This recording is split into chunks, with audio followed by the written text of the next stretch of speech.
There's a harbor in my heart where you used to fix your sails. There was no berthing fee to pay, and there were no documents to sign. You used to just relax before figuring out what you needed to do, for the ocean is vast, yet wherever you went, the currents always lead back to you. Now there's a museum in town full of memories of you. Seems the council here have nothing better to do. They change room by room as the outer you grew, but when you switch off the lights, the inner you still glows. There's a harbor in my heart where you used to fix your sails. There was no berthing fee to pay, and there were no documents to sign. If the storms grow too long, why not set sail for me? Otherwise, at least know that there's a part of you here, alive and so full of fire that I'm wondering if it's you that's powering all of these lights. That I'm wondering if it could be you who is powering all these street lights. There's a harbor in my heart where you can come and fix your sails. There will be no berthing fee to pay, and there will never be any documents to sign.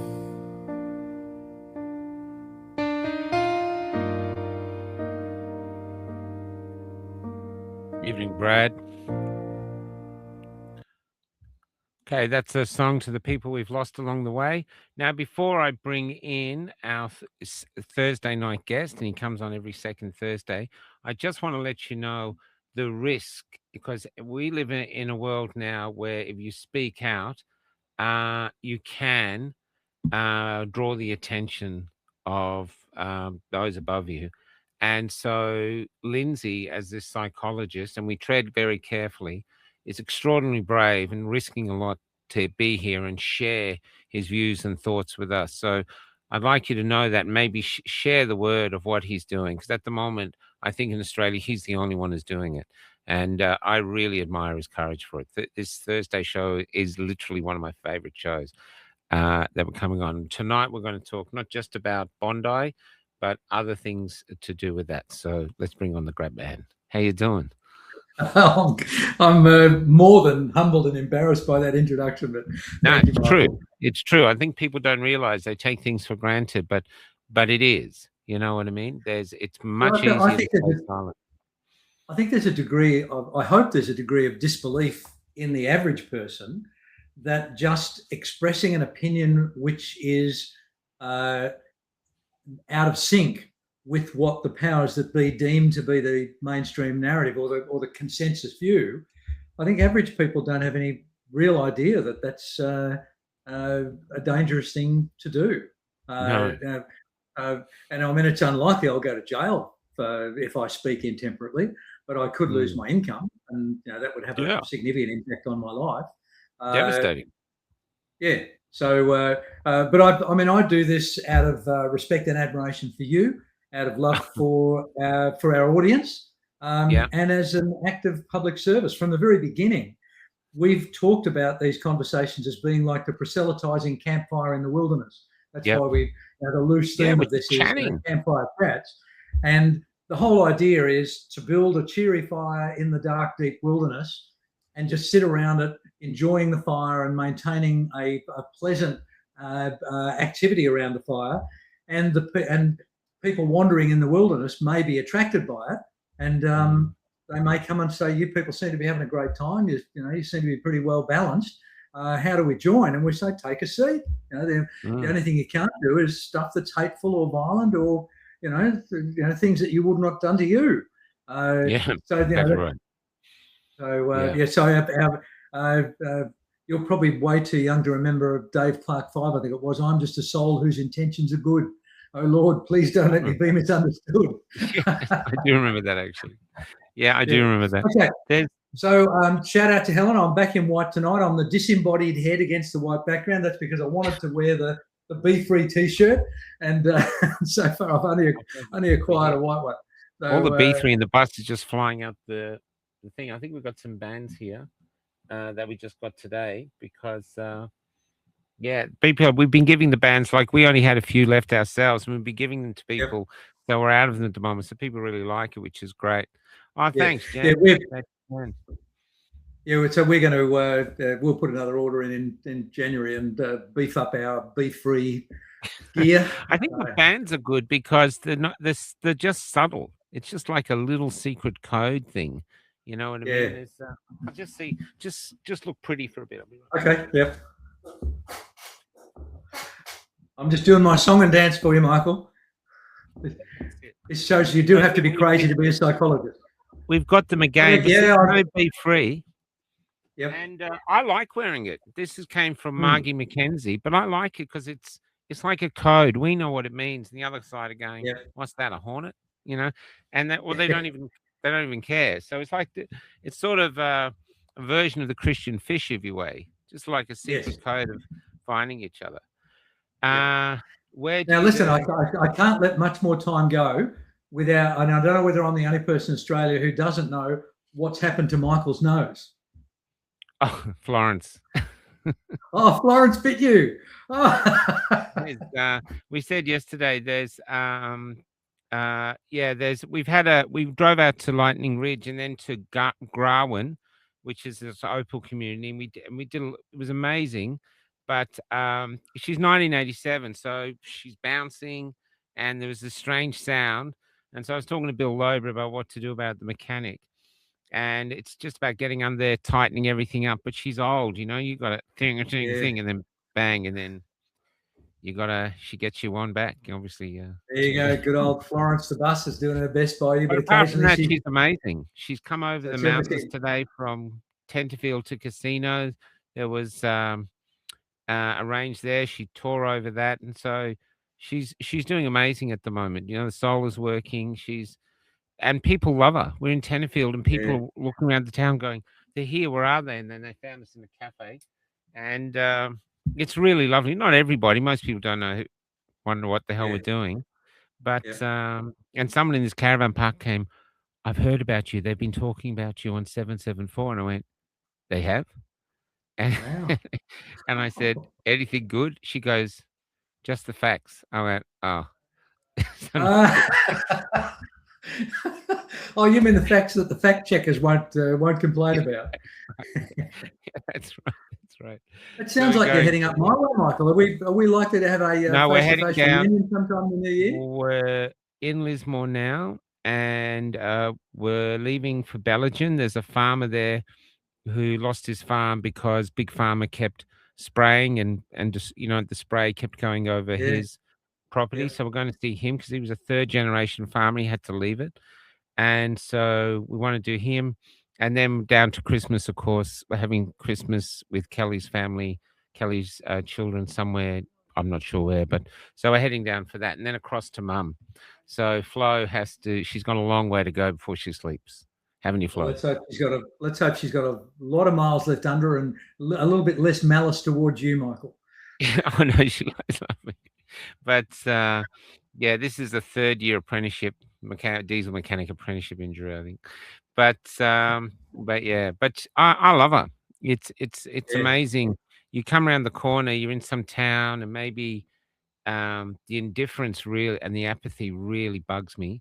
And then you come around, and there she's sitting like a flotilla in a sovereign citizen parade. You know what I mean? I think here she is, and yeah, yeah. So here we are. But let's talk this week. This week is all about what happened in Bondi, and I'm not yeah, going to talk conspiracy theories all around it. That's going like a feeding yeah, frenzy. I'm yeah, more interested in how we proceed forward, and how we deal with such a level of hate that most of us simply can't comprehend it. A father and son. I mean, imagine imagine either of us. We've both got sons going. You know what? Let's go down, kill people, and get ourselves killed. I just can't. I just can't Okay, well, comprehend that. I don't have any in-depth information about what might have motivated those people, but the only thing that makes any kind of psychological sense to me is that they were driven by a belief that was so powerful that their death was actually what they were aiming for. I think they went there with the belief that there would be some significant payoff for them if they were killed in the literal execution of what it was they were trying to do. Now, Yeah. that's almost that's like the kamikaze pilots from the Second World War. There's very little you can do when your enemy, if they're, and I'm not for a moment saying that the people that these people were trying to represent are actually our enemy. I think there's more good people among the cohort where those two men were drawn from. I think that the good people spectacularly outweigh the handful of crazy or bad people that these two men represented. But Yeah. if you are if you're confronted by somebody who has no care or consideration about what harm may come to them, that makes them an almost implacable enemy. You've got to go against all of your civilized beliefs, and you've essentially got to kill somebody like that because somebody's got to kill them because their objective is to kill the people that they perceive as their targets. So from and we've tentatively named today's conversation about emotional terrorism. And I think the knowledge that there are people who are willing to sacrifice themselves just to bring your life to an end must be a terrorizing concept. I've gathered, I'm a difficult person to get on with. You're one of the rare ones that that seems to be able to tolerate me. And so I've gathered a small army of people who don't like me very much because I'm disagreeable and I tend to speak what I believe to be the truth, and I call people when I see them saying bullshit. But I don't believe I've gathered anyone who dislikes me with such intensity that they're be willing to jump off a building just in the hope that they'd land on me to kill me.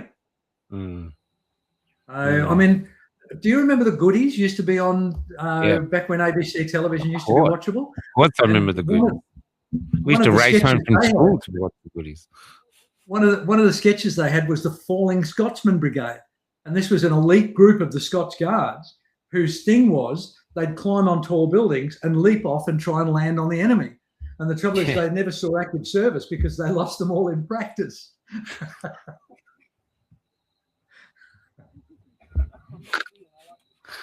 So I guess one of the things that hopefully flows out of that is I want to believe that we rational but irrelevant Australians can find some form of humour even when things are incredibly dark. And I think this subject that we're talking about is an appallingly dark subject.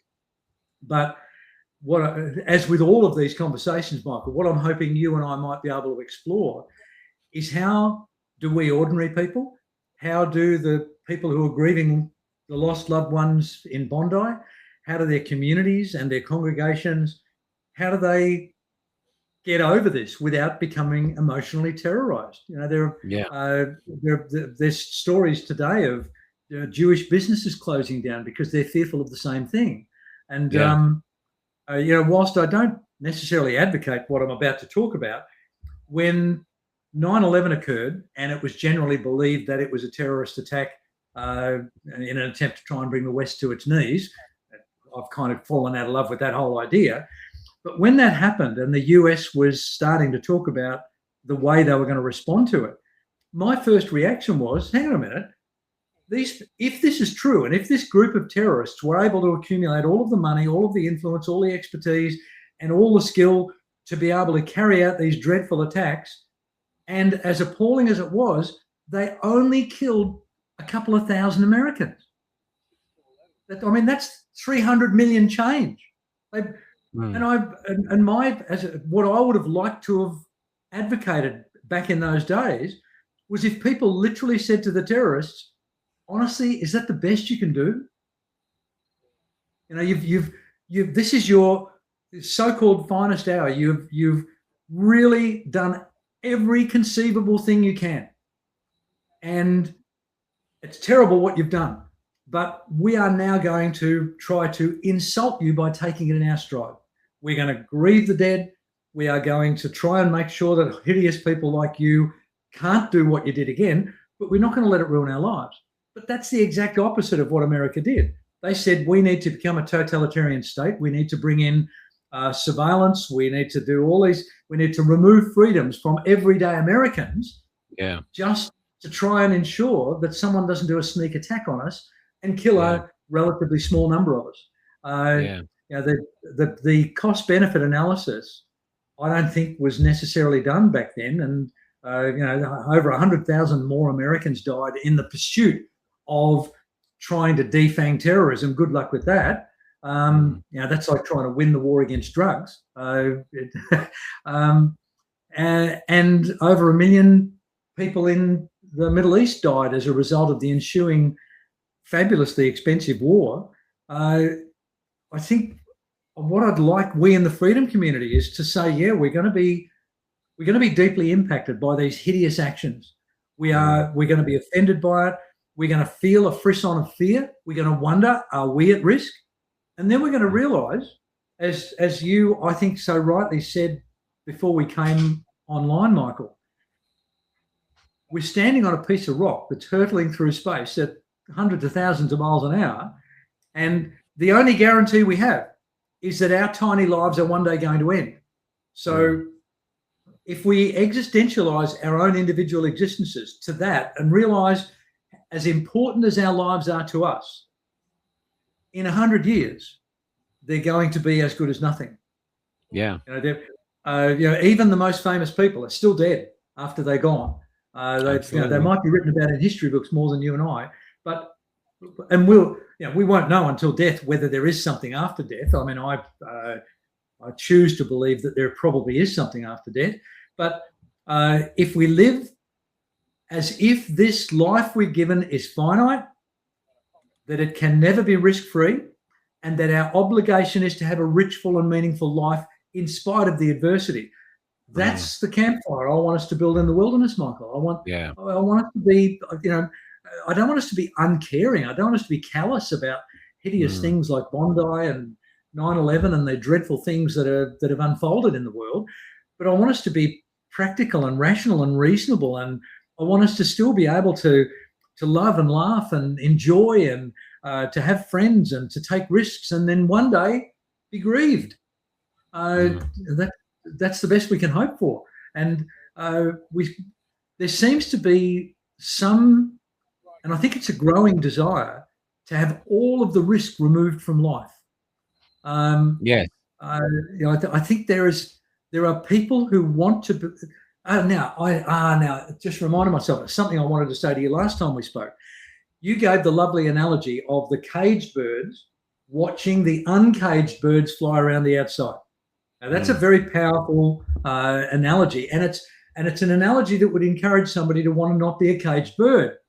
until the hawk arrives. Yeah, that's right. And Then now you the fly cage faster. birds are saying, well, that's if you can. But the reality is the hawk lives on other birds. It's, you know, it's a Oh, that's predator. right. That's right. That's the freedom comes at a cost, you know? Exactly. Yeah. Thank you. That's exactly the point. Now, if we allow this sort of emerging emotional terrorism to grip our hearts and our minds and to render us helpless in the face of some unlikely but possible danger, then we enter the cage. We sacrifice some of the potential meaning of our lives in the pursuit of something that's unachievable. We can't get everything we want. We can't be perfectly safe. So, No, we what are your can't. thoughts about all that, Michael? Yeah, no, we can't be safe. It's really interesting. You know, it's that saying that someone said, "What are you going to do? Pussyfoot through life until you arrive at death safely." You can't do it. You have to Yep. live, and Mm-hmm. unfortunately, these things happen. We had it with the Lint Cafe. You know, these things happen all around the world, and we can't see them coming. I mean, everyone's saying ASIO failed, but I've also read that from another ex-police officer who worked with them. They have loads of people on these watch lists, scores Yep. and scores and scores, and they probably don't have the manpower to do every one. It almost actually shows that with this mass surveillance that's coming out, it's not actually that good. If there's no conspiracy, everything's fine. If they've just screwed up, then it shows that maybe it's all talk. But I actually want to go. I cancelled Monday night show because I thought I Yeah, don't I want to know that. talk about this on Monday night. We got blood in the Yep. streets. The blood's not dried. I knew everyone would come on with conspiracy theories. I didn't want to hear it because we got all these dead people and injured people and people grieving. So Yep. that was the first time I'd taken the Monday off. But then I sat there at night. I was on Instagram and TikTok and I was watching the people talk. And what I found, which really lifted my spirits, was there was these men coming on, not women, men. There, and maybe the algorithm was feeding me. They were doing rants. There was men who were identifying as staunch Christians. There was men who were just identifying as Australians, and there was men who identify as Muslims, and they were all going, "Enough! We don't want this here. Not in our country." The Muslims as well. They were going, "Brother, you don't like that. You think there's something bad happening overseas. Well, you go over there and you fight it, but you don't bring the shit to Australia. This is a Yep. safe haven." And everyone was rational, and a lot of them were saying, "I've never done this before." And I thought, this is interesting. This incident is almost like there to spread hate. And here's these men who are the ones who are supposed to be the ones infected the most, and they're going, "No, mate, let's have peace, let's have love, safe haven." That really brought me up. And that made Yep. me go, okay, we can't sit here and knock out conspiracy theories until we're old men, and we'll probably never know one way or the other, like Kennedy and like 9/11. And there is a lot of things that stink about all of these, like Charlie Kirk, a lot of things stink. But you can get infected by trying to figure out what's happening, and you're probably never going to know. It's like digging Yep. for opal on that opal field. You're sitting there in the darkness going, should I give up? I've been here for 3, 4 years. Or am I just one shovel away from the find of my life? You know what I mean? And so to me, here we have a choice of what we're going to do. It's like hate's banging on your soul, going, "Let me in." You saw all the people. Yeah, there's nothing you can do. You know, you could be walking down the beach and suddenly they're shooting you. So let me in, and I'll get inside your soul. And that's what I feel they want. They want us to be full of hate. Hate my brother. Hate my sister, just because they look different or have a different ideology or different religion. Just hate, hate, hate. And so I Yep. feel the way to go back is grieve. Absolutely grieve. It's shocking. It doesn't make any Yep. sense. Even get angry. Definitely get angry. How could you do it? How could you do it? You're a Mm. father. I understand if the young guy believed in all the virgin stuff, but you're an old man. Come on. Also, I can't believe you both truly believed. If you believe you have a God behind you, that a creator would go, you know what I want you to do? I want you to kill the other people I've created. It doesn't make any sense. So to me, and there's things I can't fix, but what I can fix is my own soul, and I Absolutely. refuse to hate. I refuse to let them win. And I have to. The hardest thing of COVID, which has taken me 5 years, this last few years to really get hold of it, is to suddenly go, there is things I will never understand. We'll probably never have the facts, and we have to live in the rubble of these clues that we build theories upon. And but yeah, look, like say the shooting of Kennedy. None of us really know what happened. We just have Mhm. great theories. Port Arthur massacre, great theories, and really great theories. But we haven't got Martin Bryant standing up and going, "Look, I really didn't do it. I don't know what they're talking about. I just went to get an ice cream." We don't have that, Yeah. So I think it's a really interesting time to be alive again. But I despair that we have human beings on the planet, and I know there's death everywhere, but my favorite saying of all time is, I think it's Gandhi, an eye for an eye will leave the whole world blind. And Yes, that's you said that on one of your Facebook posts. I yeah. loved it. And we're looking at Yeah. Israel and Palestine. That there's not enough blood there to quench their revenge. There's not enough. Yes. The hatred is just going to go on and on. They could literally fill the Holy Land with graves of their children, and they might still keep killing. Yep. The hate doesn't Mm. resolve itself. Eventually, it's the better things within us. It's love. We have to try Yeah. love and tolerance. These are the things that we build a society that our children can flourish in. And that's the, So that's the campfire. That's the campfire that I want us and our viewers and the members of the. I don't see the comments. he's a great mate. He's saying fucking ice creams. And hate is groovy. Hating your enemy is what you need to defeat them. No, Richard, you're full of shit, mate. You're just full of shit. You never hate anyone. You don't. So anyway, there's but let's continue. So yeah, that's and I don't pretend to be a really great scholar or anything like that, but I just know that makes sense to me. If I can go to the grave and I'm not infected by hate, it's not the filter I look at the world through. I think we're in I think I have a victory, small as it is. Okay. This may be one of those moments where we explore a difference of opinion, Michael. Yep. I'm not quite so strong on the vilification of hate. I reserve the right to despise or hate someone's actions, but I want to separate their actions from the person and from the people that they arguably represent. So I don't want to find myself saying that I hate a particular category of people. What I'm arguably comfortable with is saying that I hate a particular category of behaviour. So what those two men did at Bondi, I think that was a hateful, cowardly, despicable act, and I hate the behaviour that they demonstrated.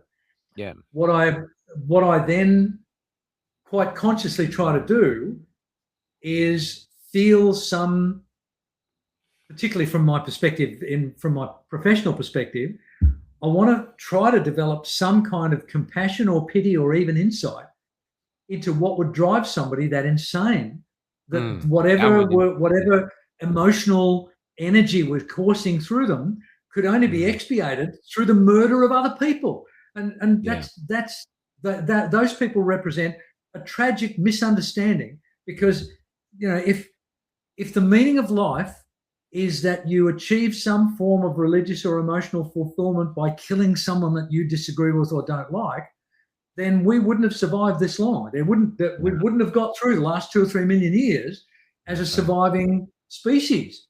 It's cooperation and collaboration and communication. They're all the things that make us the peculiar species that we are.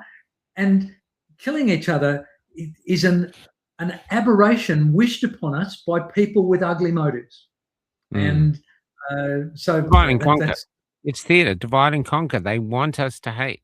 So It's if you start it's hating, emotional, you're Michael. obediently doing what they want you to do. I do It's hate emotional terrorism. coriander. Everyone's saying in the comments, I hate coriander.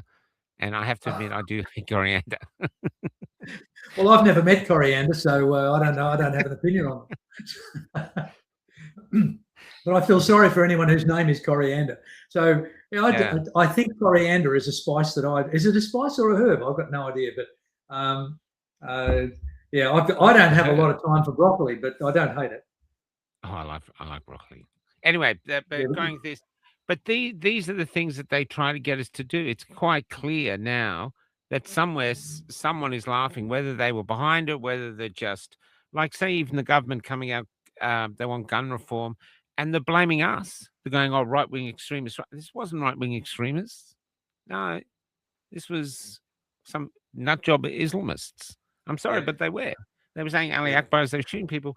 That's the issue there. It's not yeah, us, and yet the government won't even mention it. So yeah. there's all these things around it, but I just see that they want us to hate. That's what they want.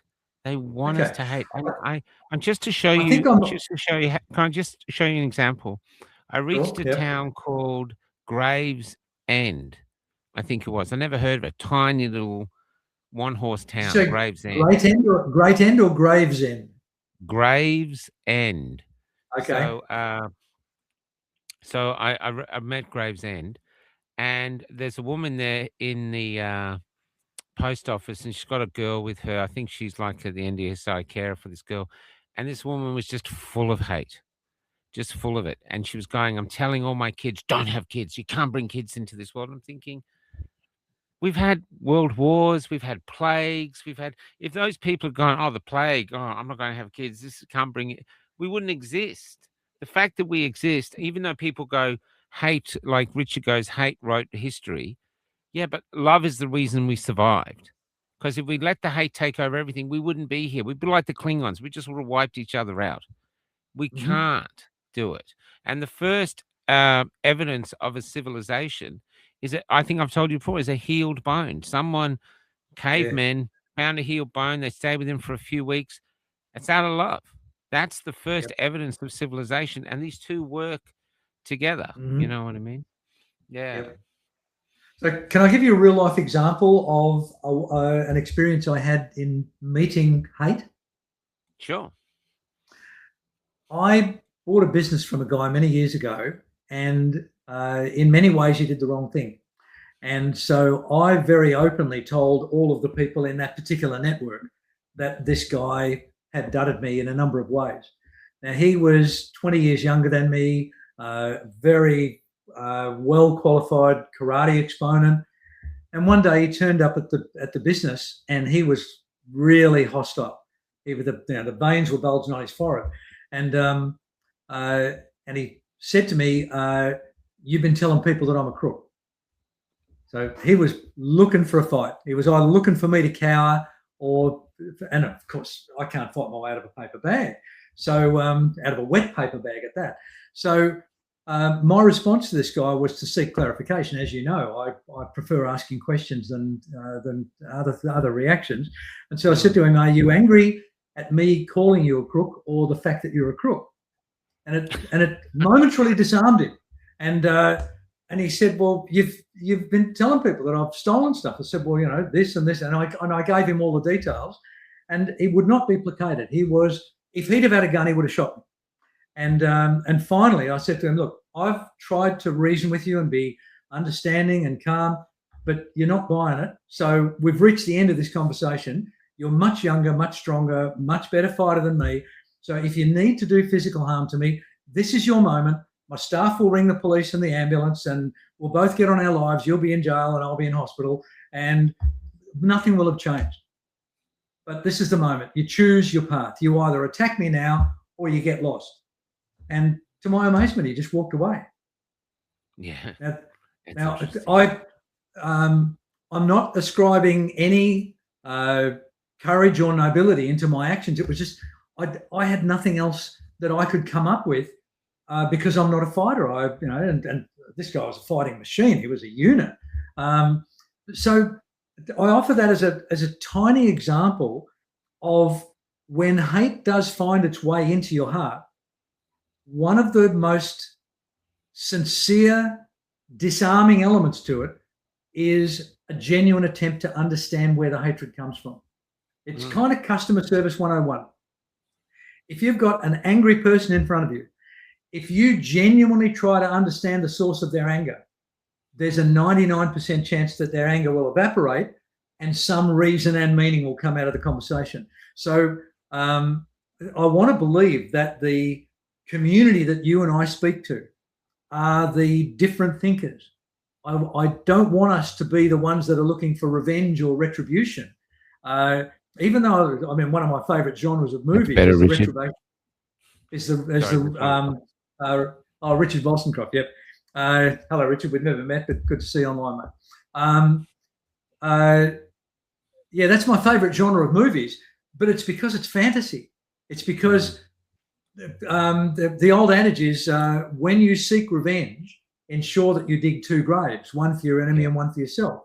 And so I think if we as a community exercise the mental peculiarities that set us aside during the years that we coalesce together as a community, which is being genuinely doubtful of what we are being told that doesn't seem right, of being willing to ask meaningful questions, of not getting angry against individuals, getting angry against institutions. If they're the sort of things we bring to this kind of horrific thing that happened at Bondi on Sunday, if we bring that to the table, then it's possible that we might end up standing next to somebody in a shop and saying, I hope you don't mind, but do you mind me asking if you're a Muslim? In a non-confronting, non-threatening way. And if they say yes, say, can you help me understand what happened in Bondi? And then being silent. Now, my expectation is that the high 90-odd% of Muslims are not the rabid jihadists. I'd love to know if there's a Muslim word for anti-jihad, but I think the majority of them would say, that's not my religion. That's not how I believe the world should work. On behalf of my faith, I would like to apologise to the Australian community. They're the sort of things that I would like to see emerging here, rather than trying to muddy the waters by conspiracy theories. Now, I'm not discounting the potential that somebody may have manufactured this dreadful thing in order to meet some other political or power or financial agenda that they might have been pursuing. So I'm not naysaying the conspiracy theorists. I've been wrong on conspiracies many times, and you feel a bit of a fool when you suddenly realise that you believed the mainstream and it was a lie. But if we're just openly mindedly curious and compassionate and interested in the people that we're sharing our journey on this planet with, then we might be able to heal quicker from this dreadful experience. I saw a thing in America once. There was a black guy, and he was living in the area where the Ku Klux Klan was, and he used to talk to them. He wasn't scared. Oh, he wrote a... I've heard him interview Brett Weinstein. Interviewed him about a year ago. That route. Even if I failed, I'd rather prefer to fail his route than just taking up arms and going, let's start fighting back. Because and that's that guy's inspirational. I heard Brett Weinstein interview him, and it was one of the best interviews I've ever had because it was so unbelievable. But this guy ended up, he had the Grand Wizard of the Ku Klux Klan as his closest friend, and it culminated in the guy tearing up his Ku Klux Klan thing, not because he was asked to or anything, but he suddenly realised that all of these people that he was vilifying because of their inescapable skin colour, he suddenly realised that there were decent, wonderful, courageous, intelligent, stupid, assholes that were just ordinary people. And so that's we've got to come closer there. Whoever is trying to destroy humanity or the planet or whatever it is their agendas are, if we as individual humans find ways to bond better with our other humans, then the bad guys will have no power. I had a vision, and I'll speak it, but I'm concerned that some may take offence at it. I've got this image in my mind of those thousands of people at Bondi. If instead of running, they had just turned and begun to walk towards those two gunmen. Now, I don't know. I doubt it. I would have had the courage to do that. But I'm just imagining if philosophically that's what we do to whoever we think is trying to ruin our lives or humanity or our way of life or whatever, if we just quietly turn and walk towards them and just getting on with our lives, not ranting, not screaming, not trying to bring them down, just laughing at them, taking them in our stride, getting minor joys from the people we're sitting around the campfire with. If we can defuse them by not getting sucked into their emotional terrorism, they will almost certainly fail.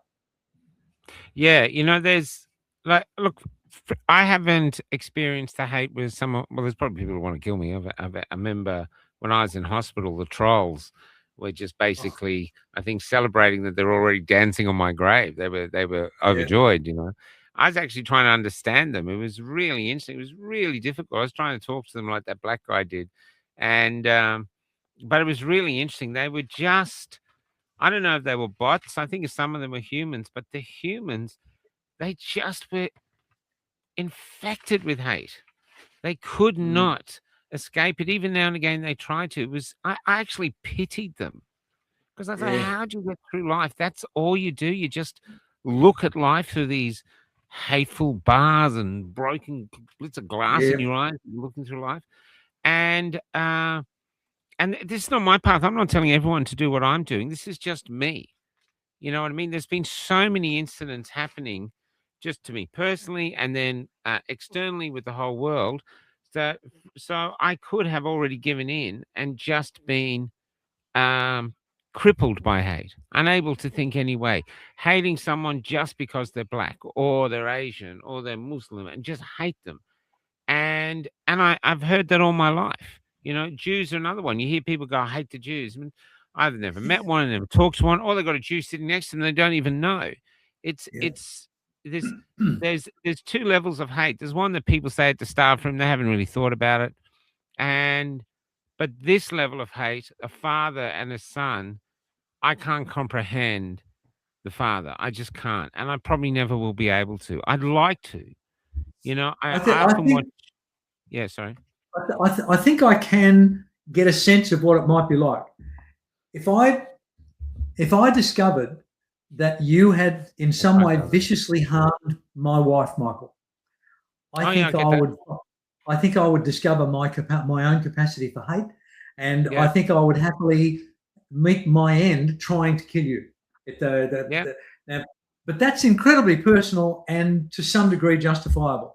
Now, because we live in a civilized society, my right to that kind of vigilante justice has been legally removed from me. And that doesn't stop me doing it. It just means I will be punished if I do it. So that means as a genuine member of a civilized society, I believe that if you did something dreadful to the woman that I love, I would expect society to come after you, and it would be society that would punish you. Now, in the absence of that, if society lets me down, now I might be willing to vent my murderous rage upon you and spend the rest of my life in prison as a result. But that's personal. This is not. This is a diffused hatred against people who are different. And that's about as... That to me feels like the antithesis of any sort of religion that could call itself a decent religion. I cannot, and you alluded to this before we came online, neither of us can comprehend a God that would look upon you kindly because you killed another human just because they didn't think about God the same way as you did. Exactly. It makes not that I need it's not a fear of God, though, that doesn't want me to kill anyone. I just don't want to do it. This all said, though, I have to admit, I've got a daughter and she hasn't been killed by anyone. I'm not trying to manifest that. So if I was tested to that degree, I don't know what I'd do because I haven't been there. It's like when COVID came out, all of us were tested. Some caved, some went this way, some went that way. You didn't know what you were going to until you were tested, Yep. and so so I really can say to now, I'm not hating, but I pity. Really feel for the people who are killed, especially the young girl, the parents of that. There's videos of a girl going around just being a little young girl, and Yeah. Yeah. I just can't. I just cannot comprehend that amount of hate. And so this is Yep. why I choose not to hate, but it hasn't happened to me yet. And so chances are, if they did that to me, maybe I would change. I don't know. Mm, But that's the battle I think we have. I agree. Yep. I think uh, if anything's going to save us from resorting to some animalistic response to any injury that we receive or perceive, Yeah. we have to reflect on what it means to be human. I mean, I have not heard of any examples in the animal kingdom where if the mountain lion comes after my goat family and kills one of the baby goats in my goat family, I don't think there are examples in nature where the herd or the group rallies against the attacker to protect a member of the group. Yeah. But once that member of the group has been predated, once the predator has actually taken the weakest or the slowest or the youngest and eaten it, the rest of that group doesn't go around looking for another mountain lion to kill to make it, to get back for the baby animal. It's we complex humans that invest legitimate connection with other humans that we're connected to, and then we feel this sense of rage when someone arbitrarily removes that loved one from us. I think we need to think: is that what we want our species to be? Do we want to be a vengeful, get revenge at all costs kind of a species, or do we want to be the species that's a couple of madmen got an insane idea to do an unbelievably dreadful thing, and we need to do our best to make sure it doesn't happen again. But it doesn't mean we have to look at all people that look like or subscribe to the same religion or live in the same suburb as those guys. We can't just assume that they're all going to be the same. We have to let people be people. And the risk is some people are going to be horrible to us. Some people are going to take advantage of us. Some people are going to treat us badly. Some people are going to kill us. But we have to, as humans, conceive of a different way to deal with tragedy and adversity, because we can't just be uncaring animals. We can't just shrug off the loss of a murdered 10-year-old child. There's got to be social and psychological wounds from that. But we have to generate ways to manage those wounds so that they don't make us ugly and crippled and vengeful as a result. Otherwise, it is emotional terrorism, I think. Yeah, well, that's right. I mean, look what's happening in England at the moment. We'd be already, you and I would already be in jail probably for tonight's conversation. Yep. They're bringing in mass migration. I heard that even the King, the Prince William, said something in front of Keir Starmer saying that things aren't equal anymore. They've got all these new migrants who are army-aged men, not families, put up in 4 and 5 4-star hotels, and the veterans, the living veterans who fought, are in housing commission flats or homeless. So there seems to be around the world, especially in Canada, here, America too, there's a great stoking of hate. I really believe they're trying to bring it on. They're trying to make us hate each other. So maybe there's other things they can do. Where I don't know how it all works. I really don't. But what I can see is I've seen this film before. I know the script, and I can feel where it goes. And that's why I love the fact Monday night, or the night after that I took off, where I was watching social media, I expected to just see, oh, it's Mossad, oh, it's the Jews, oh, it's the Muslims, oh, it's this, hate, hate, hate, hate, hate. And it was such a joy to see so many men going the opposite way. And I remember when I came across a closest form of hate, which was at the shrine. You got all these soldiers in front of you, or these police officers, all in the black and this, and they beat the shit out of us because they were really angry with us. But I remember everyone in all the marches, everyone was going, no violence, don't do any violence. Just everyone got it. None of us planned it, but we could see it. We were waiting for people to get violent with us. They were literally shaking to be violent with us, and we refused to do it back. So we just got beaten up. But I'm telling you now, 5 years later, even though I talk about it and bring it up, I'm not infected by it. I don't have PTSD from it. I've spoken about it. I get it out. I think a healthy portion of the ones that shot Australians will never talk about it because they're so full of shame and guilt. And I think the cops would have left. And we've even had one of them reach out to us, talking to us, asking if we can do things. And so he's racked with guilt. You know what I mean? And okay, that's awesome. Well, it's not awesome; it's terrible. But it's convenient that one of the things that I kind of softly thought about that you and I might discover is the phenomenon of what's called moral injury. And that example you just gave of the policeman is somebody who, and the definition of moral injury, very, very roughly, if you Google it, you'll find a much more accurate definition. But it's when a person, by their action or inaction, is required to act in contravention of their morals. And that policeman example you just demonstrated is somebody who got swept away with the power of command and the power of the moment and the groupthink and all the things that led to. I mean, there's got to be a small number of police that are pathological and who would have enthusiastically engaged in those things, and they sleep like babies now. They, but they're the dross of society. They're not the ones we're talking about. But there was literally an army of police who carried out immoral orders, even though it's written into the legislation that people in the armed forces or the policing forces have got an obligation to disobey immoral or illegal orders.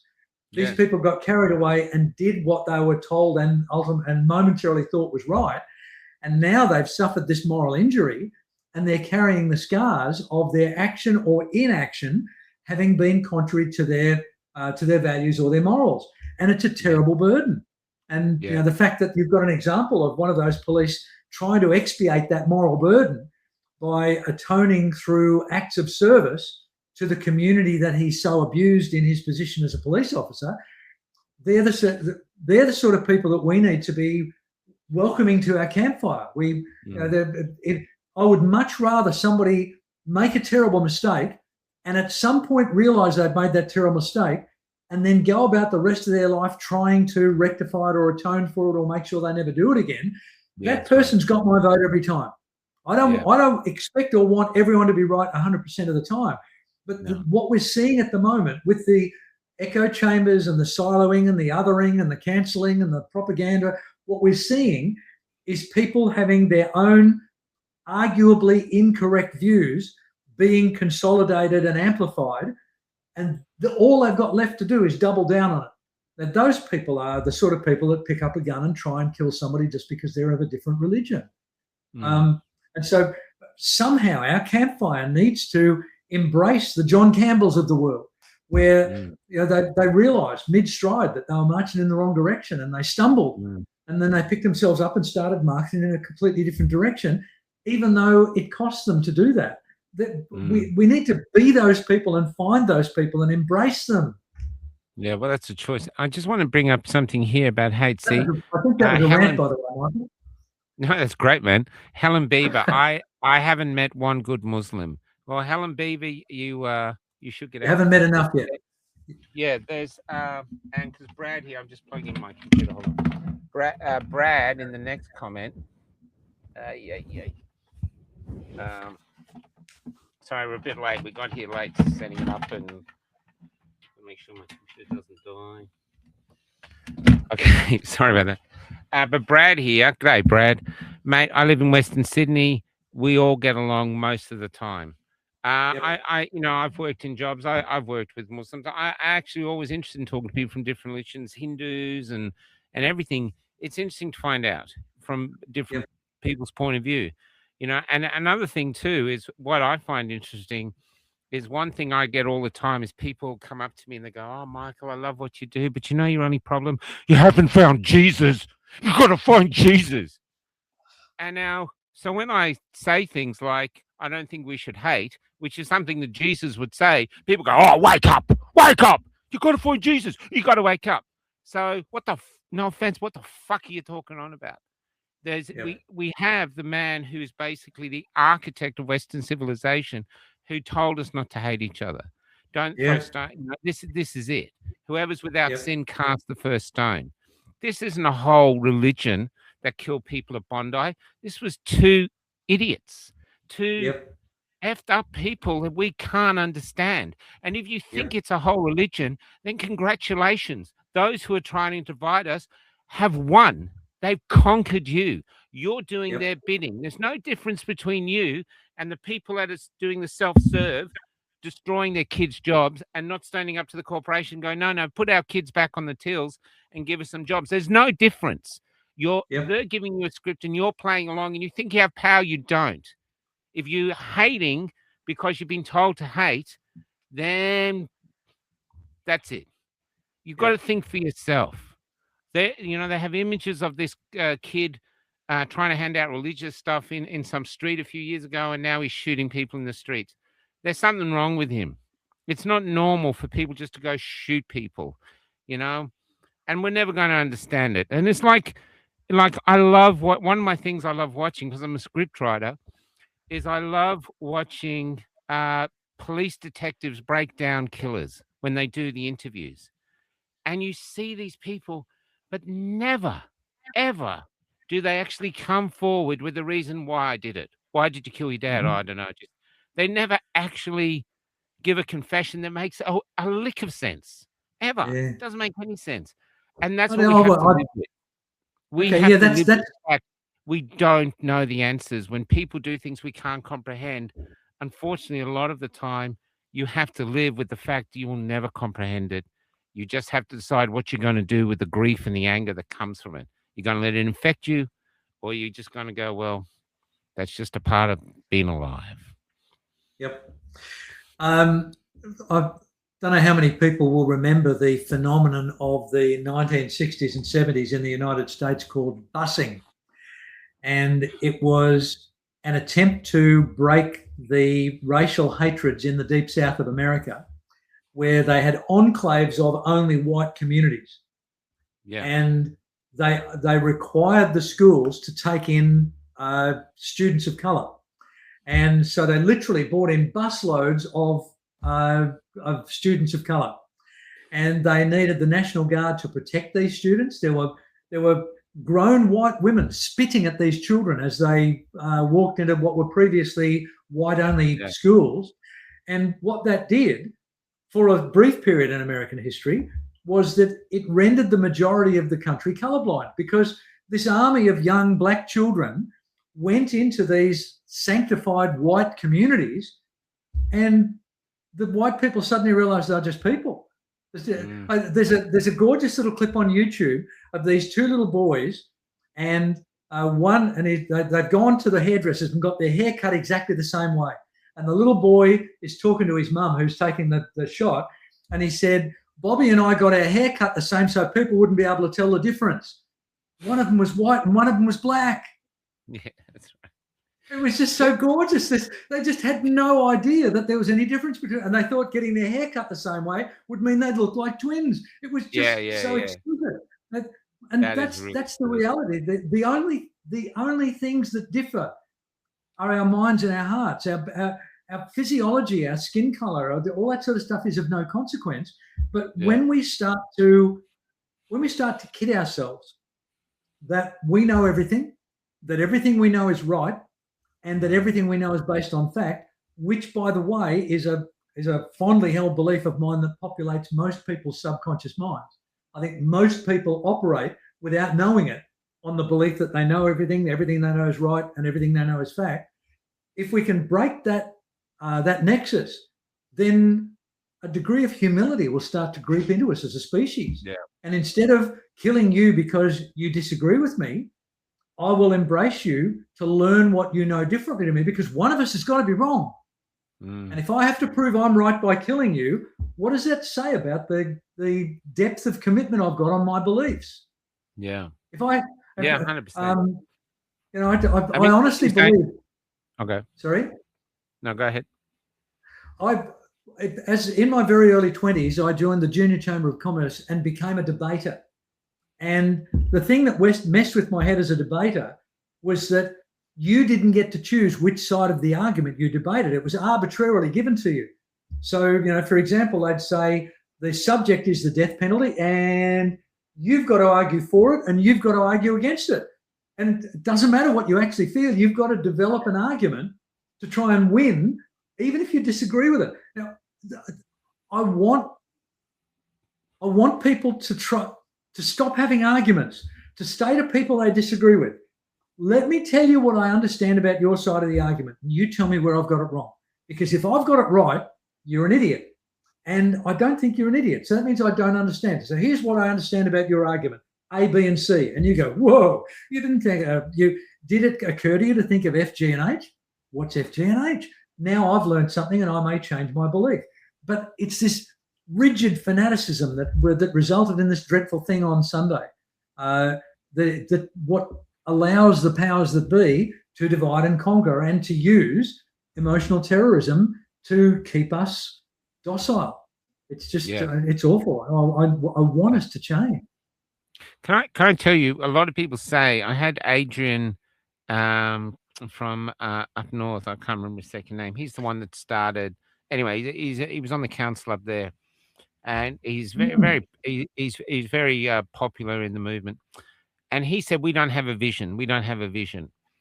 And I tell you what I see as a vision. Like even here, see, look, Sigley there. Sorry, Kel.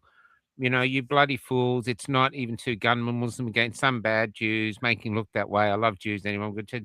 You actually don't know that, Sigley. You think that, you believe that, but you don't fucking know it. And the filter of your hate is gone, that you just ticks your hate. And you're infected by hate, brother. No offense. But anyways, but moving on, I was on this tram. I used to do late night trams. And because I get away with all the mistakes. Anyway, one night I think there was 4 couples on my tram, 4 or 5, dispersed through it, all mixed race, white and Asian, white and Indian, Indian and Asian, African. And they were all together, and they were in love, all heterosexual couples, all in love. And I know heterosexual couples are looked down upon now, but you see everything around, every single thing, from a mobile phone to your toilet. If it wasn't for heterosexuals, you wouldn't have any of it, because we bred the people that made them. So basically, you owe it all to us. So anyway, these 5 couples are on the tram. And I was sitting there watching them as I was driving along, thinking, at some point in the future, if we cannot kill each other, these interraces are going to breed. And in 200 years, even, we're going to have a new Australian mixed with so many other different races.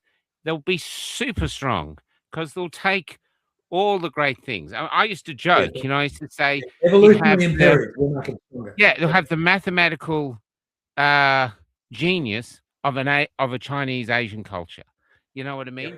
They'll have the whatever the white thing comes to it. The whatever we bring to it. We're pretty powerful. We make things happen. Yeah, we bring the barbecue, mate.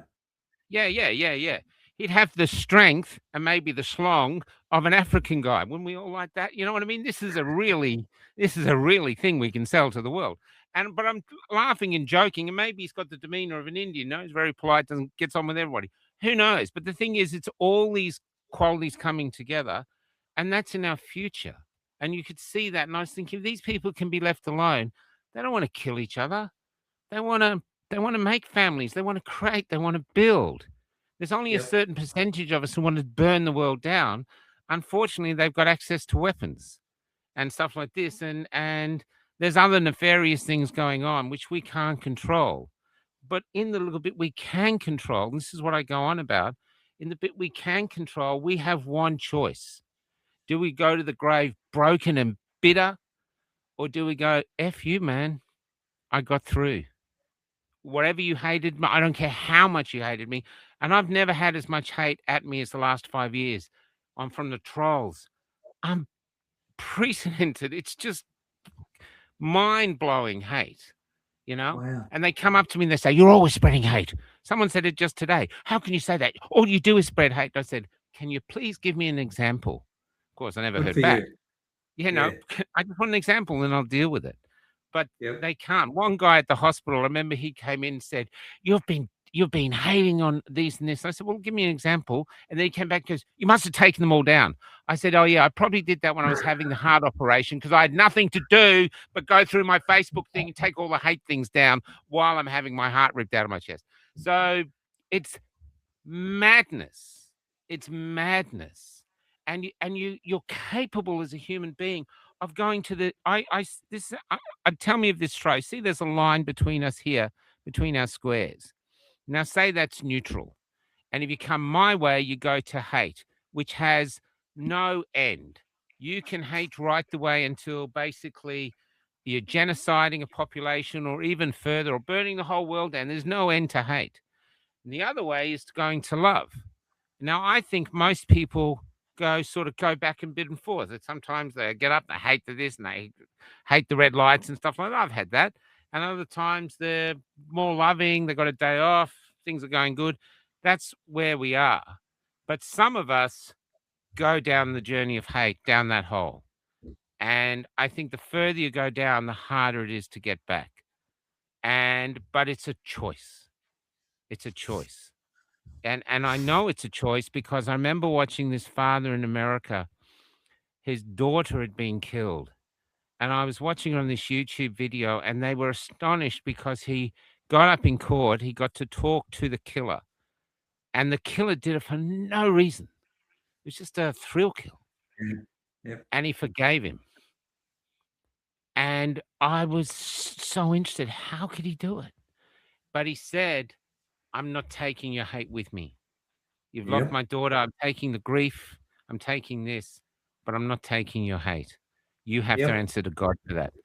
And I thought, wow. You know what I mean?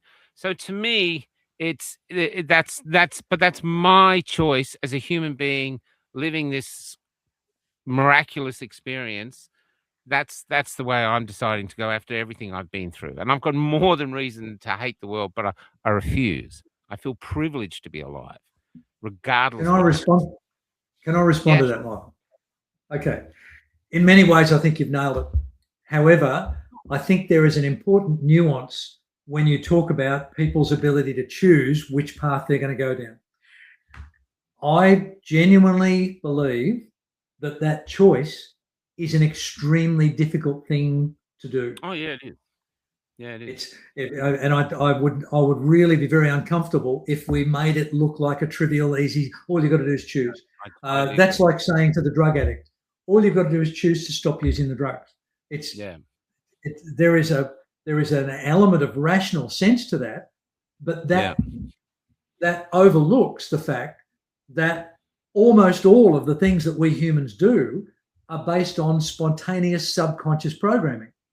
yeah, So the people who are seduced into the hate end of the spectrum, it's almost never a result of them making a choice. It's the equivalent of emotional terrorism that has impacted upon them. Like the fact that this was a father and son is not that surprising to me, because the old adage, the apple doesn't fall far from the tree. Back in the pre-industrial days where most families lived on farms, the only male role models that young men would get to see were their fathers. And if they had a decent, loving, compassionate, hardworking father, the probability is that they would grow up to be decent, hardworking, loving men. But if you're in a cloistered community, which I suspect these two guys from Bondi may well have been in, they were in an echo chamber that puts ours to shame. I think if you're raised in that environment, then you don't have a choice, because it's like being in a cult. If you disagree with the cult or the cult leader, they do the worst thing that can happen to a human. They throw you out. Now, Yeah. what happens?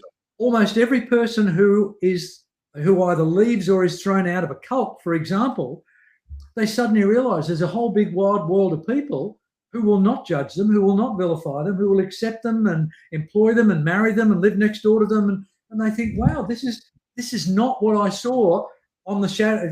You know the allegory of Plato's cave, don't you? I'm sorry, that was a big assumption. I've only come across it in the last couple of years. No, Plato wrote.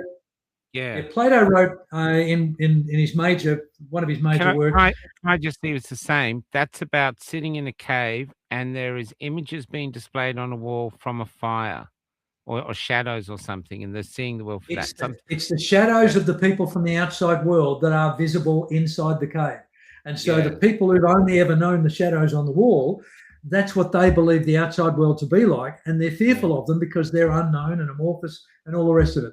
So that's so if you're raised with very limited exposure, if you're raised in a silo or a thought bubble, then the idea of making a choice to not go along with the mores of that that group of people that you're seeing as role models, changing that, making that decision not to be radicalized is almost impossible to imagine for a human to do.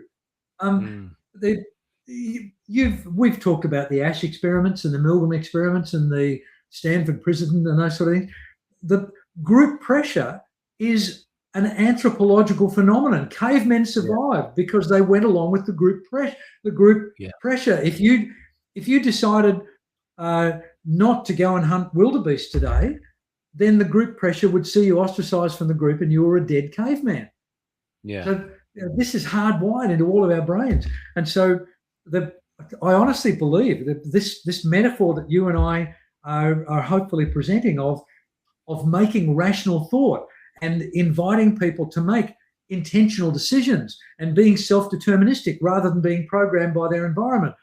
If that's the campfire that we nurture and sit around and have fun around and disagree about and get angry with each other and then forgive each other, if that's where we and our tribe ends up, then we're going to start attracting people, and it won't be an echo chamber. It won't be some bullying mentality. You must be like us or you've got to leave the campfire.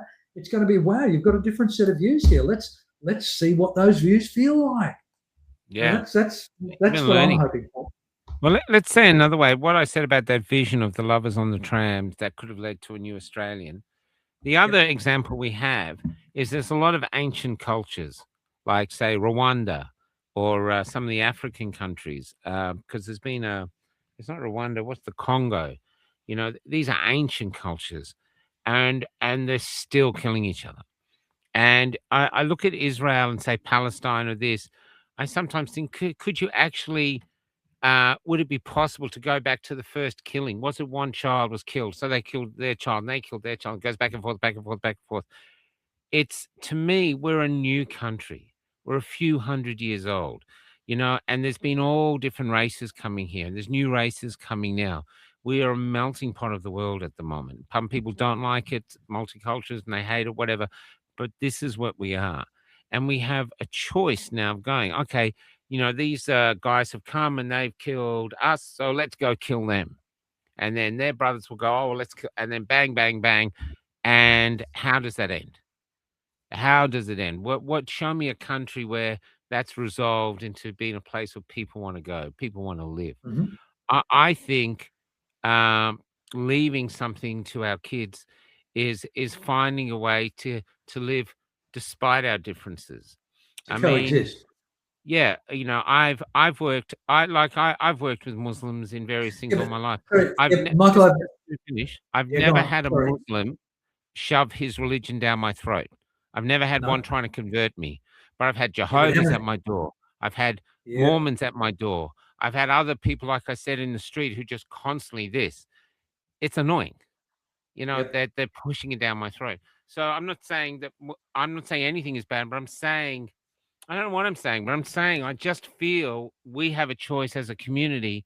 How do we go forward? Do we leave our children and our grandchildren a country that's just constantly hating each other and they're born into that hate and they participate? Or do we live something where we raised above it? And yes, they might try to kill a few of us and it's horrible in this, but we don't let them defeat us. We don't let them infect us with their incurable hate. Okay. My interjection there was there's got to be a reasonable proviso in that wonderful kumbaya world where we just get along with each other and we accept that we're going to be coffee-colored people eventually, and all that kind of stuff. And I'm alluding to the 1980s song "Coffee." What the world is. The world's a great big melting pot.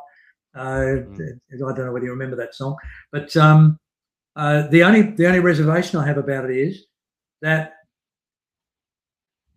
such a society, a loving society, is a potentially vulnerable society.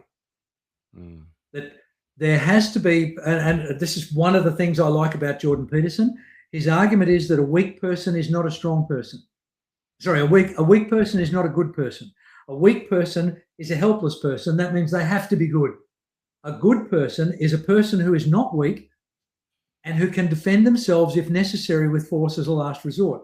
So I commend your utopian idea of us coexisting and loving, and I think that's wonderful.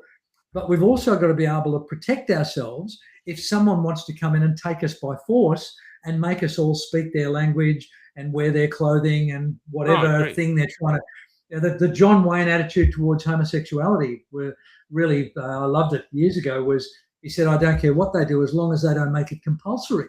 Now that's what I feel about everything in society. That I don't care if my neighbour is Christian or Jewish or Baha'i or Muslim or atheist. I don't care, as long as they're not kicking my front door in, trying to force me to adhere to whatever they believe in. So, perfect example is the snake charmers in America. The Christian snake charmers. They hand rattlesnakes up. You know what I mean? Yep. They're Christians, and I'm not going to judge them. I'm not going to join them, but they want to do that, man. It's their time on the planet. They're adults. You want to get bitten by a snake, knock yourself out. But they don't hurt anyone else. They just hurt themselves. Yes. You know what I mean? And so the other thing about religion, though, it's power. There's always religions fighting for power. Organized religion is just about power and greed and wealth and power. These are the real things stirring below us, and everyone says, because I'm not saying, look, to me, if there'd been more guns on the thing and they could have taken them out, I really wish maybe there's some security guards or someone. If there'd been more guns in Bondi Beach, they would have taken them out, and I would have been quite happy if they did. I'm not saying I would. Yeah, if somebody had, well, they went there. They took the guns. They went there, and they got shot because some good men, and were there with guns, and they defended them. I had no problem with that. You know what I mean? I might have even had a crack if I was there and I had a gun. I might have even had a crack. Who don't know? Because it was quite clear they weren't going to listen to anything. You could see that they were there to kill, and so I don't think it's a perfect world, but I do think there is the society benefits more when people are allowed to breathe and be themselves than this. I could be wrong, but or maybe it's something we have to aspire to. I mean, you're a child, so you've got 10 years on me. You remember the 60s. And in the 60s, we look back at the hippies, but it was also the Vietnam War. There was people getting shot in campuses by American soldiers. Our world America always seems to be trying to tear itself apart. And yet it still holds together this beacon of freedom. If I had a choice to live anywhere else, it would be America. As long as I had the money, I wasn't living on the streets. But I'd like to know what it's like where people defend their freedom. When they go to the cops, I know my rights. I'd like to live with that. You know what I mean? It's rather than a country like, say, North Korea, where I just stay silent all the time and I'm terrified of everything and I only speak to the very few people. And what's the point of speaking to them? They know the same shit. You're just basically silent. So nothing's ever perfect. But I do feel, and I've lost a lot of, even in the movement, a lot of people think this is the funniest thing. Oh my God, you're going to love this. So I've had about 3 people in the last few weeks who go to me and they go, well, I like you. I really like you. I don't care what anyone says. I'm like, sorry. So there's a lot of people that don't like me in the movement. I actually feel like a fringe dweller in the movement as well. And so there's some that do that, some that don't, but I don't care. Literally at the moment here, there's me, there's Kel, there's the ones that are really close to me. I just want to grow. I just want to grow. I want to reach the end and go, listen, I went there, you gave me all these senses, a brain, a heart. I screwed up on all these things, but this is what I discovered. That's why I Yep. say with plays, do you know, I'd seen one play before I made it as a playwright, one amateur play. I'd read two plays, Death of a Salesman and Streetcar Named Desire. And I didn't want to read them because I wanted to experience like I was the first person ever to write one. I didn't want to, and when I turn up at the theater, people go, oh, you're not following the rules. You're not allowed to do that. You're not allowed to do it. I said, if I knew what to do and I followed rules, I'd be working in a bank, not sitting here trying to get this story up. Yep. And so that's just my choice, though. I'm a bit stubborn like that. I want to feel like I'm discovering these things for the first time. Like it's a privilege to be alive. But that's just my own choice. You know? That's why at the Yep. moment my life is like this morning we woke up, we were on this farm stay, and because it was cheap, it's $25 for the night. And when we opened when we took down the flag at the back, it's all mist. And then Cal went to the toilet. There's deer there. There's this, and it's just, it's like waking up in a prayer, and the prayer is the beauty of the world, whether it's created by God, whether it's just an accident. But here we are, and then I met this man, this old man. This is what I love meeting this old man. He goes, we're all minerals, you know. He was today. He was 90 years old. I met him today. He's a gardener. He wanted to talk about these gardening things, but he's going blind. But he says we're all minerals. Don't listen to them. We're all minerals. You know. He goes. You see the view over there. See the trees. You see this. Yeah. Well, all of that's in us. We just need. And I love this old guy. I don't know if he's right or wrong, but I loved his passion at his age and the way he's doing it, and that's what he's going to the next stage with. If there's someone there to wait him, go, okay, what's your report? Like your report would be interesting. You get to the other life and go, Lindsay, we have a few angels over here that are just going to take your report of what you thought of life. You know what I mean? And sit down and your thoughts. And maybe they're looking for something new. This is why I tell people I don't think perfection exists, because perfection is an end. You don't travel any further because you're perfect, and everything grows, everything moves forward, everything dies, comes back, comes one, which means theoretically God is imperfect. And everyone will go, ah, but that's how it is. And so maybe the beauty of imperfection is that it's a perfect way to live because you've got choices, and that's your freedom. You want to be compliant to the government and do everything they say, and they say jump, go jump. Your choice. And if you want actually, and what's his name? The prime minister at the time, that man who, Scott Morrison, he said it was a choice. And the reason people hated that so much, he was right. They put a lot of coercion, a lot of blackmail, but in the end, it was your choice. And I thought that was genius in quite a despicable way. But that's what I've learned. It's choice. I have a choice. I can be embittered. I can hate myself for the things I've done. I can go through the journey to try to forgive myself, to try to see if I can bring back to something to the society of worth. And that's because what I know about the soul is it's built for redemption. It has an enormous capacity for redemption. And the first person you have to forgive is yourself. There's a okay. Again, I'm going to take nuanced exception to that last bit. What you just said resonates, but makes me very uncomfortable because I, in a joking way, I say that I try to live my life according to the Jesuit principle, which is that I do what I think is right, and if it turns out to be wrong, I seek forgiveness. Now,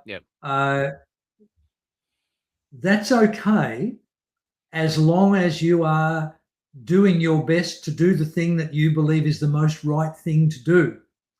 Now, the offer of redemption, I think, has been monitorized by the Catholic Church to say it doesn't really matter what your were or what your rationale was or how frequently you've sinned. We will give you redemption as long as you're a member of the Catholic Church. Now that's my only proviso on redemption. I think you can only get redemption once per sin. That you commented earlier about let he who is he said when Jesus said let he who is without sin cast the first stone, and so no one could cast a stone because they weren't sinners. Do you remember what he then said to the adulteress before he let her walk away? He said, now go and sin no more. That's hard. I Adam, agree. I just want just Adam here. Adam is saying who is second because I said first thing is yourself. Adam, I haven't got that far, but I don't have any animosity towards other people. I literally don't. I have no animosity towards anyone. And Hoodie said the same to me. He said he's got no hate in him either, even though he cops tons. But I haven't actually got there yet. But sorry, okay, go ahead. This is well, that what you're just talking about, I think, is in strong parallel with the moment that I'm in, at least in this conversation. I do hold rancor to people who repeatedly exhibit the same sin towards me.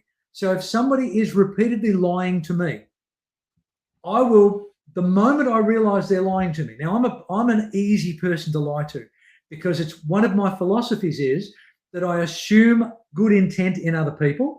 And I want to believe that that's positive projection. That's me saying, if I was them, I wouldn't lie to me. But the moment they demonstrate that they're capable and willing of lying to me, that's the bottom line. I will bring it to their attention. Wow, you just lied to me to your own benefit. Is that going to be the only time you ever do it to me? Oh, absolutely, Lindsay. Okay, fine. Well, I'll allow you the redemption for that one sin that I've noticed of you being deceitful towards me. But if they do it the second time, that's a capital offence. That's the death of that relationship. So, and this is what I'm talking about, where I get a little bit uncomfortable with offering redemption. I believe redemption should only be offered once per sin. That if you go back to the same well again and again and again, you're going. I meant redemption for yourself. It's a personal thing. I don't think redemption from someone else, or if someone else forgives you, that is enormous. And it rarely doesn't happen. People don't. Often people, what happens in society is people will say they forgive you, but they'll hold it there like a Scud missile. And there'll be some argument maybe a year later and out it'll come as fresh as a daisy. yeah. I meant just for yourself. For myself. Okay,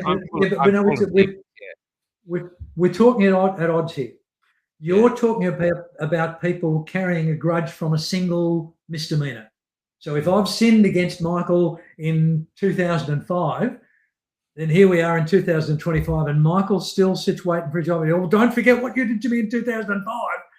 That's not redemption. That's not Michael forgiving me.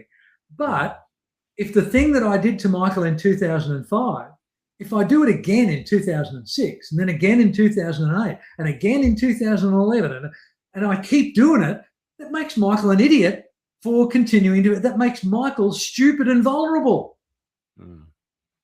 So I think we need to be cautious and talk about forgiving yourself. If I'm a rapist and I forgive myself every time I rape someone, it was because she wore a plunging neckline. It wasn't my fault. I forgive myself. Oh no, well, it's because okay, that's a really good valid point. I've come to forgive myself for a lot of things. There's a lot of demons in me. There's a lot of car wreckages behind me, but it takes time, a lot of time. You know, there's my first wife. We had a lovely house, white picket fence, everything, but I couldn't take it.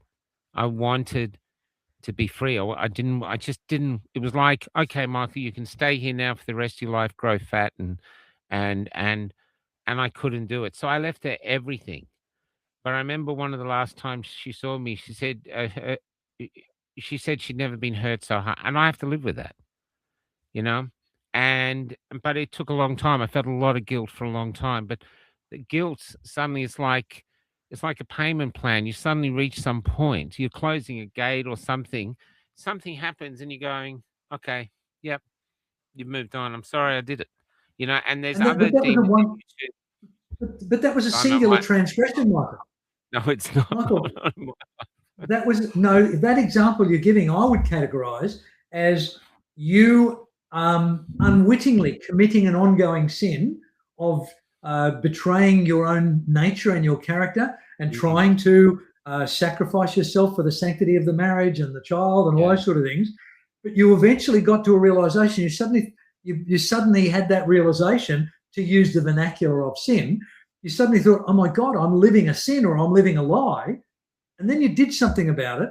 And then you've been attempting to forgive yourself and atone for it. I don't think I've ever heard you tell me that you've committed that sin repeatedly. Oh, well, I'm not generally very good in relationships. I don't generally have affairs. I was polyamorous for a period at the end of one relationship, but we were just trying to see whether we could keep it going. It didn't work, but yeah, it's like life experience. Like I haven't murdered anybody. There's I don't know how that would be if, but I think it's very interesting when you see murderers being interviewed in jail. Some of them don't admit to it, but others do. They've been there 20, 30 years and they have changed. They were an idiot when they were young, going through Yep. crazy, and so, and that's what I find interesting from life, especially from a playwright point of view, because I used to say people, nothing's black and white. It's so complicated. And trying to, I sometimes wonder if there is any truths. Like maybe you grow up with a mother who's got a real attitude towards sex and nothing bad happened to her. But maybe her grandmother or her great grandmother was brutally raped and she hated sex and she pushed it onto the mother and this. And so you're trying to fix a problem that's not even your problem. It's I totally generations agree. ago and you're not ever going to fix it. And at some point, you have to find other ways to grow, and Yeah, but and and, and not because you're Michael, going to go to heaven. I'm just interested in growing. I'm just interested okay. in Coming that way. coming back to your example of the marriage and the white picket fence that you walked away from, that's an example of self-determination in the face of all odds. That you recognise that life as it had its attractions, but it was contrary to your makeup. Now, Mm, once you realised that was the situation, you demonstrated self-determinism, and you said, I know there's going to be fallout for everybody concerned here, but I have to follow a different path. Now that's taking responsibility, and I'm not saying whether what you did was right or wrong. It was what you did because you believed what you were doing was wrong, and so you did mm, something that was hopefully a little bit closer to right for you. And I agree with you. There's no absolute truth. There's no absolute right or wrong, but I think we're the only animal on earth that can try to climb that mountain of truth and right and wrong and get closer and closer to the top, but never reach it. And we don't live long enough to reach it. And that's where the idea of self forgiveness comes in. But mm, it bothers me that there are personality types out there who think that forgiveness is a commodity, that you can continue committing the same sin, you can keep doing the same wrong thing, you can keep telling lies, and all you've got to do is say, "Oh, I'm really sorry," and then everything's okay. Well, no, that's no, that's a voucher you get to use once for that yeah, particular sin. I think we all come with a big back pocket full of vouchers. This voucher entitled you for one forgiveness for lying, one forgiveness yeah, for infidelity, one forgiveness for church, for yeah, not telling the store owner that they've given you too much change. All yeah, of these little tiny moments of truth in life, but because so very few humans are self-deterministic, because their lives are determined by what other people tell them they need to do and think and say and feel, mm, they, well, it's okay. I've got away with it again. I've got away with it again. I've got away with it again. that becomes the subconscious mantra. There's no hope for those people. Do you know what? And when Oh, sorry, go hang ahead. on, when they get to the pearly gate, you and I are both talking about if there's something after death, we're going to have you and I are each going to have very interesting reviews when we're sitting in front of a panel of angels. Those people who casually live a deterministic life and compromise their morals again and again and again and again, they're going to have a very uncomfortable time. That's going to be a bit of an interesting experience to sit and watch some of those interviews. Yeah, yeah. Do you know another tragedy of life, which is often the lessons you learn from one thing, you don't realize you've learned the lesson until years later, where the person you hurt isn't even there, and you make a different decision. Yep. And then you think, I learned that, but the person who went through pain, because my first wife did nothing to me at all. She was gorgeous. She was this. She just wanted, it's just like she wanted this and I didn't. And and and so you don't like hurting people. And most people don't like hurting people, especially the people they love.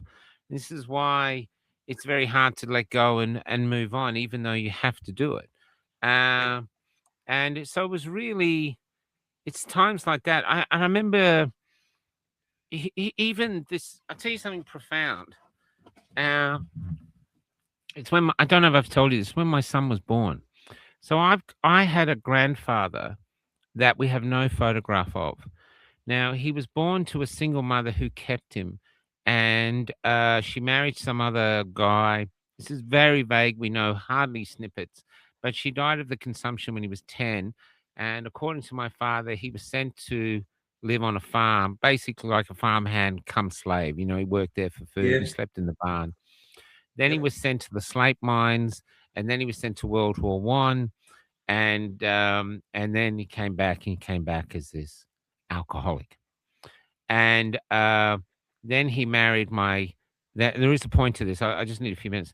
Then he married my grandmother, who I did meet, and they had 13 or 14 kids, and my father is the last. Now, at one point, this man who'd basically been designed by life, he had every reason to hate life. He was sitting downstairs as upstairs my grandmother was having her first child cut out of her by the doctor. And the doctor came down and said, um, she'll never have any other kids. And he had to sort of deal with that downstairs. So he had all these pressures to deal with, and alcohol and being an alcoholic was one of them. When he died, my father said he didn't give a shit. He was laying on the kitchen table dying, and my father was 14. He said he didn't care. He hated the guy. And he was violent to my grandmother until he had, I think he had 13 kids. 5 of them were boys. He came home one night drunk, ready to go, and 5 boys took him upstairs and never touched his grandmother again. But that's all the memory of him. And all I know from my father said was that he had these gray eyes, not blue, gray. And when my son was born, my son had gray eyes. And I thought, if your great grandfather, who you'd never met, hadn't found a way to survive long enough to father 13 children, then you, Yep. my little beautiful boy, would not exist. Yep. And it made me realize how our stories are intertwined through history. Mhm.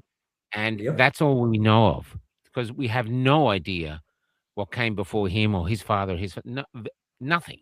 And Yep. as in a few generations, this conversation, we will cease to exist. It was like we never hear. The only thing that might go through is someone will be born. I don't know what color your eyes are, but they'll be born with your smile or your ears or your something. You know what I mean? Uh, and that's what I find interesting about the mystery of life. And I think this. I've lost my train of thought now, but it's. I think there's a great beauty. But then I remember telling my son, "Well, you're going to have a very easy life." To make amends for what your grandfather went through. But maybe my son doesn't. Maybe my Mm. son too has to go through arduous times. And that's just how it is. Whether it's written, whether it's chance, all of these things we make up. I think Kurt Vonnegut, who wrote Stalag 17, I think he Yeah. said there's been, since the cave, we've had philosophers deciding what happens after death, and religious people. And guess what? We still don't know, and it's we we make it up. We do, and it's Yep.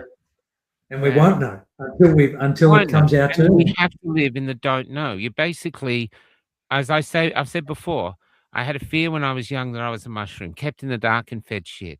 And then I got older and Yep. I finally realized I'm a mushroom. But even if there is nothing after death, I find it philosophically futile to live a life that does not predicate itself upon the fact that there is probably something after death. Yeah, I agree.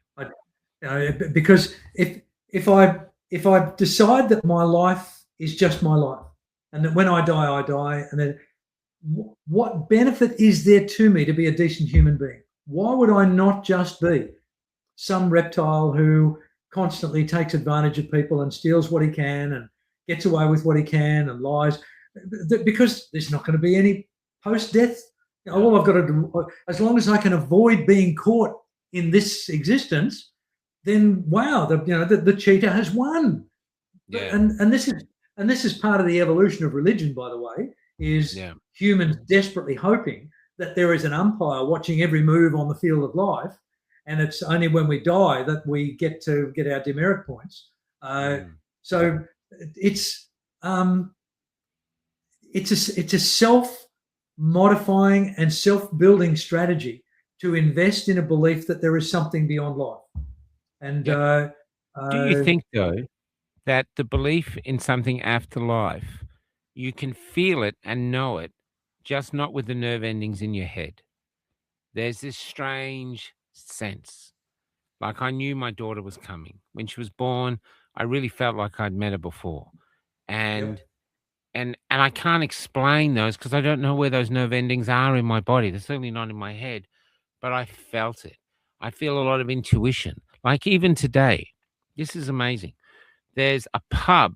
We're in Tenterfield, and above Tenterfield, there's a pub on the border where they got this old grandmother's. One old grandmother has it, and it's covered in freedom signs. It's a very famous pub, and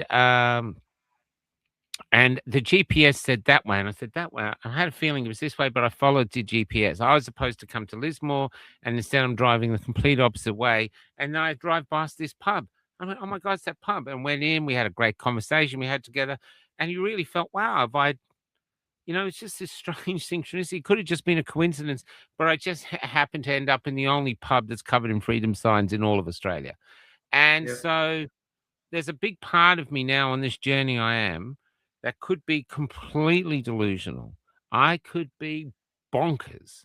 I really could. I could be, to be honest, the man from effing La Mancha who's in my bus, which is my armor, and I think I'm on this. I'm just following this thing. I'm on a great quest, and I am not. Someone will hold up a map and go, "You're a short, hairy nutcase." That's it, and that could be the case. I don't know, because I'm not going to be the judge of it in the end, if there is a judge.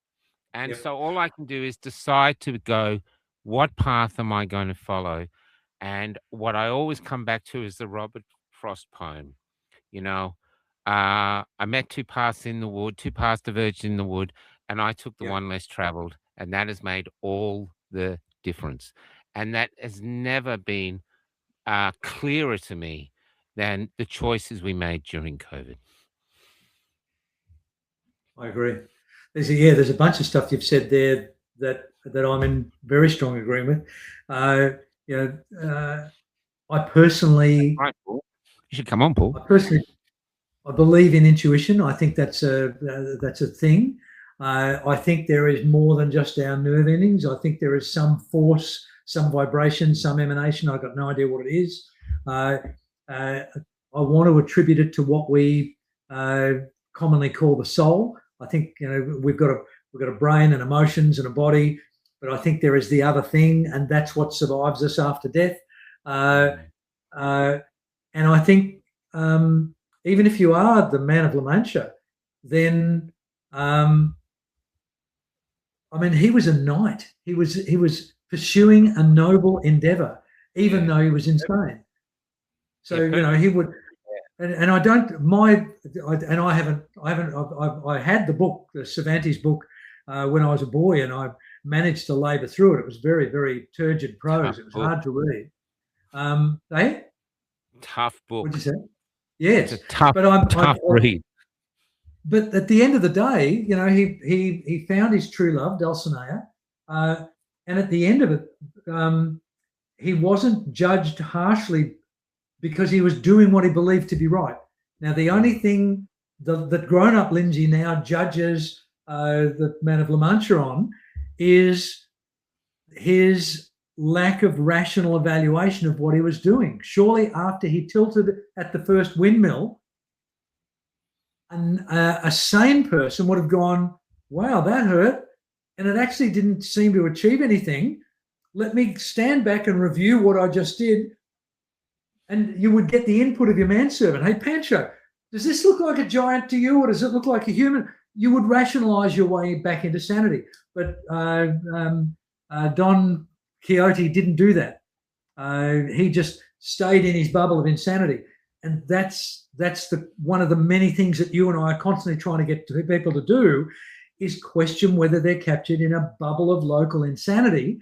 And the only way to do it is to be rational, to evaluate your own beliefs, and to open your beliefs to people who disagree with you, so that if it is actually a big windmill that you just poked your lance into, maybe someone else can point that out to you and go, wow, okay, well, I'll spend another year looking for giants, and if all I find is windmills, then I'll go to, I'll offer my services to a nearby lord, and I'll be a real knight.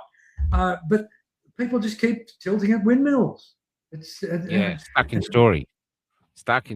Yeah, I believe there's. I might actually come to 147. I've got the most narcissistic song ever written. It's going to end this, called Always. So you'll get a laugh. This is No Michael, is it?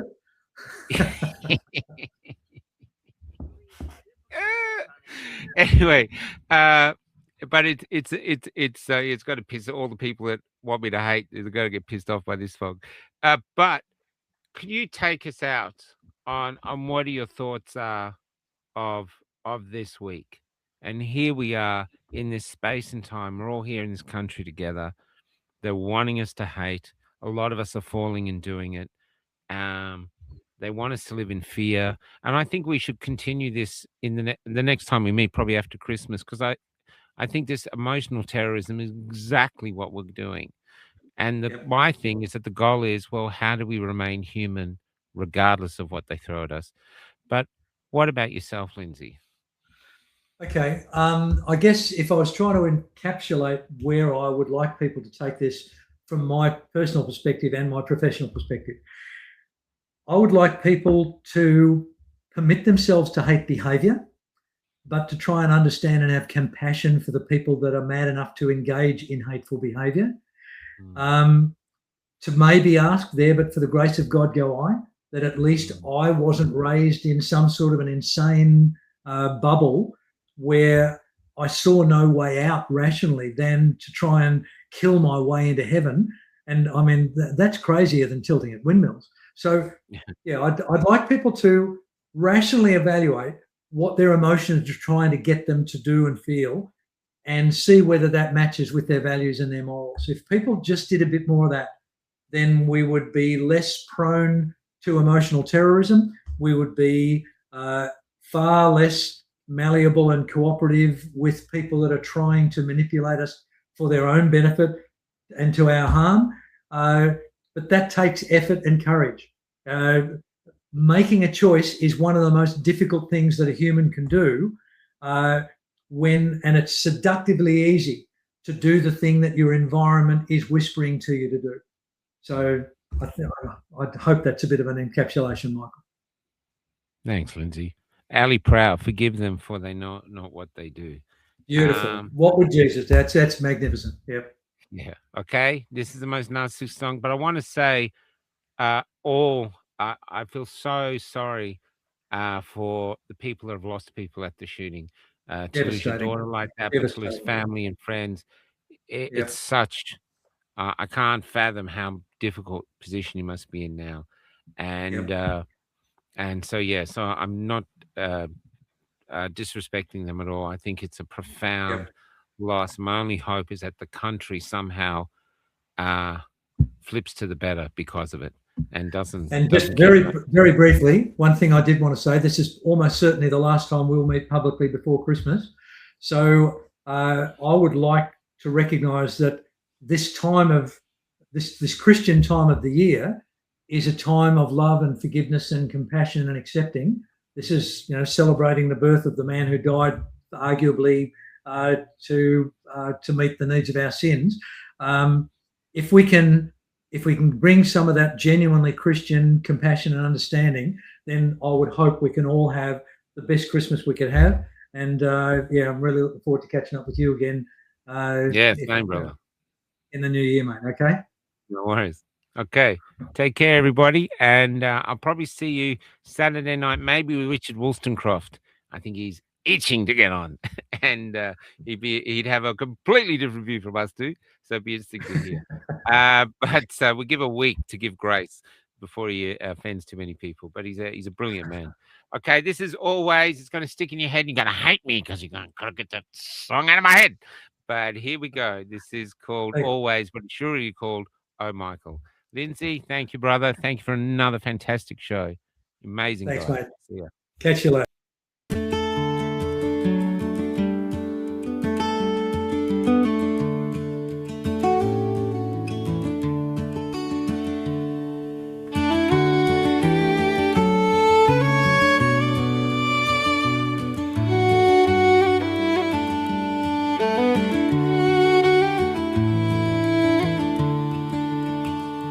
After your brother died, you didn't have to bother with me.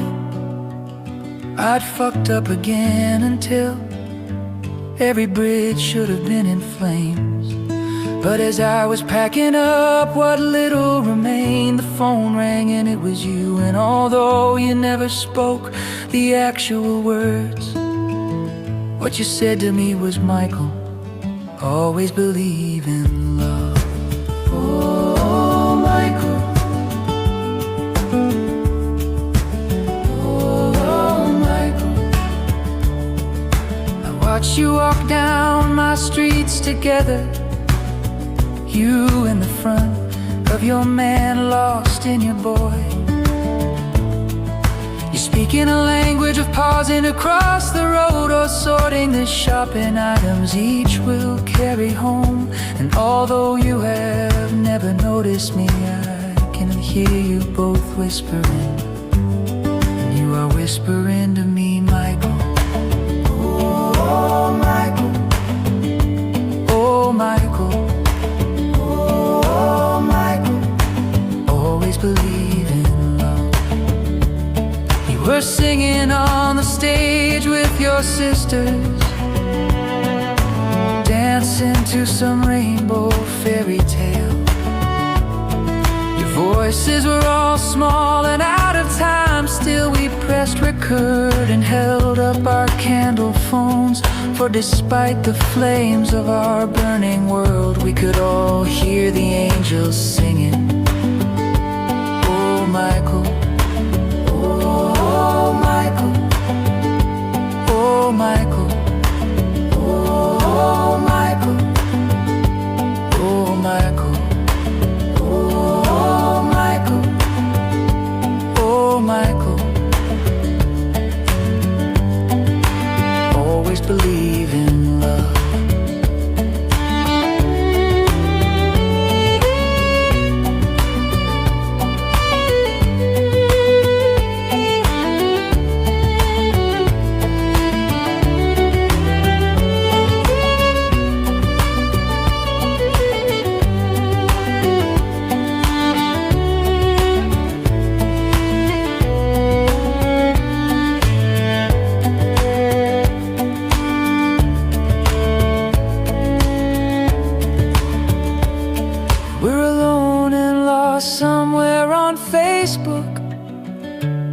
There's a gorilla loving a fallen human child, and we're all wrestling with shadows while wondering if inside the dark we will finally find